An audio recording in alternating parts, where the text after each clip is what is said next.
ओम नमः शिवाय। आज मंगलवार है और मंगलवार के दिन पड़ने वाली प्रदोष व्रत को भौम प्रदोष के नाम से जाना जाता है। इस व्रत को करने से और इसकी कथा सुनने से भगवान शिव प्रसन्न होते हैं तथा सभी मनोकामनाएं को पूर्ण करते हैं। इसलिए मंगल प्रदोष व्रत कथा अवश्य सुननी चाहिए, साथ ही दूसरों को भी सुनानी चाहिए।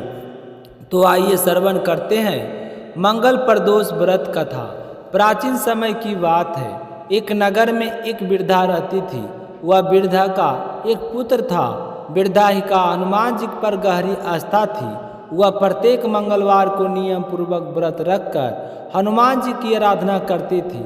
एक बार हनुमान जी ने उसकी श्रद्धा की परीक्षा लेने के लिए सोची और हनुमान जी साधु का धारण करके वृद्धा के घर आए और पुकारने लगे कि कोई हनुमान भक्त जो हमारी इच्छा पूर्ण करे।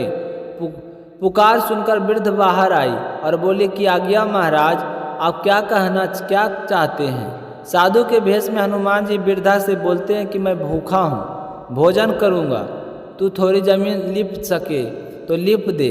वृद्धा दुविधा में पड़ गई, अतः हाथ जोड़कर बोली कि महाराज, लिपने और मिट्टी खोदने के अतिरिक्त आप कोई दूसरा आज्ञा दीजिए, मैं अवश्य पूर्ण करूँगी। साधु ने 3 बार प्रतिज्ञा कराने का बाद कहा कि तू अपने बेटे को बुला, मैं उसकी पीठ पर आग जलाकर भोजन करूँगा।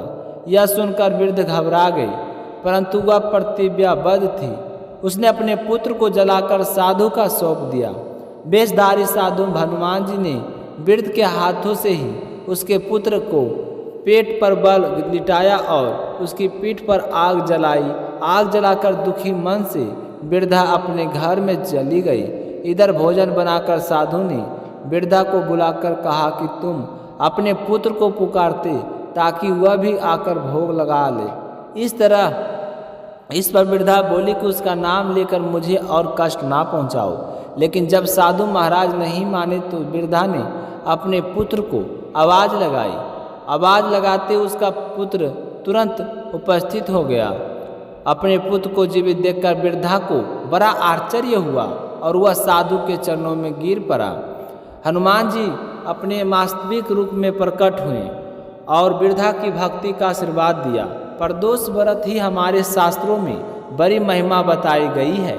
प्रदोष व्रत में हमारे महात्मा कि गंगा के तटों पर किसी समय वेदों को ज्ञाता और भगवान के अनन्य भक्त श्री सूत जी महाराज ने शौनक आदि ऋषियों को सुनाया था।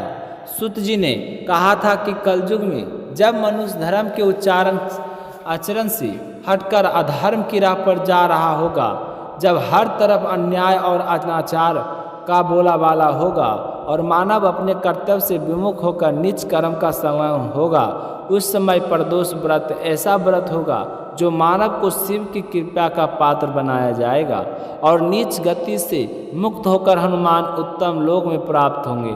तो सूत जी महाराज ने शौनक आदि ऋषियों को यह भी कहा कि प्रदोष व्रत में पुण्य से कलयुग में मनुष्य से सभी प्रकार के कष्ट और पाप नष्ट हो जाएंगे। यह व्रत अति कल्याणकारी है। इस व्रत के प्रभाव से मनुष्य को अभीष्ट की प्राप्ति होगी। सूत जी ने शौनक ऋषि आदि ऋषियों को बताया कि इस व्रत के महात्म्य को सर्वप्रथम भगवान शंकर ने माता सती को सुनाया था। मुझे यही कथा महर्षि वेदव्यास जी ने सुनाया था और उत्तम व्रत महात्म्य मैंने आपको सुनाया है। प्रदोष व्रत विधान सूत जी ने कहा कि प्रत्येक पक्ष की त्रयोदशी तिथि के व्रत को प्रदोष व्रत कहते हैं। सूर्यास्त के पश्चात रात्रि में आने से पूर्व का समय प्रदोष काल कहलाता है और इस व्रत में महादेव भोले शंकर की पूजा की जाती है। इस व्रत में व्रत को निर्जल रहकर व्रत रखना होता है। प्रातः काल स्नान करके भगवान शिव की बेलपत्र, गंगा जल, अक्षत और धूप दीप सहित पूजा पाठ करें। संध्या काल में पुनः स्नान करके इसी प्रकार से भगवान शिव की पूजा करें। इस प्रकार प्रदोष व्रत करने से प्राप्ति को पुण्य मिलता है और अंत में समय में से उसे मोक्ष की प्राप्ति होती है। उम्मीद है आपको मंगल प्रदोष व्रत की वीडियो अच्छी लगी होगी। अगर आपको यह वीडियो अच्छी लगी हो तो कमेंट सेक्शन में ओम नमः शिवाय लिखना बिल्कुल ना भूलें। धन्यवाद। और ऐसा ही सपोर्ट बनाए रखने के लिए मीनू भक्ति इस चैनल को सब्सक्राइब जरूर करें। मिलते हैं नेक्स्ट वीडियो में, तब तक अपना ख्याल रखिएगा। जय श्री कृष्णा, राधे राधे।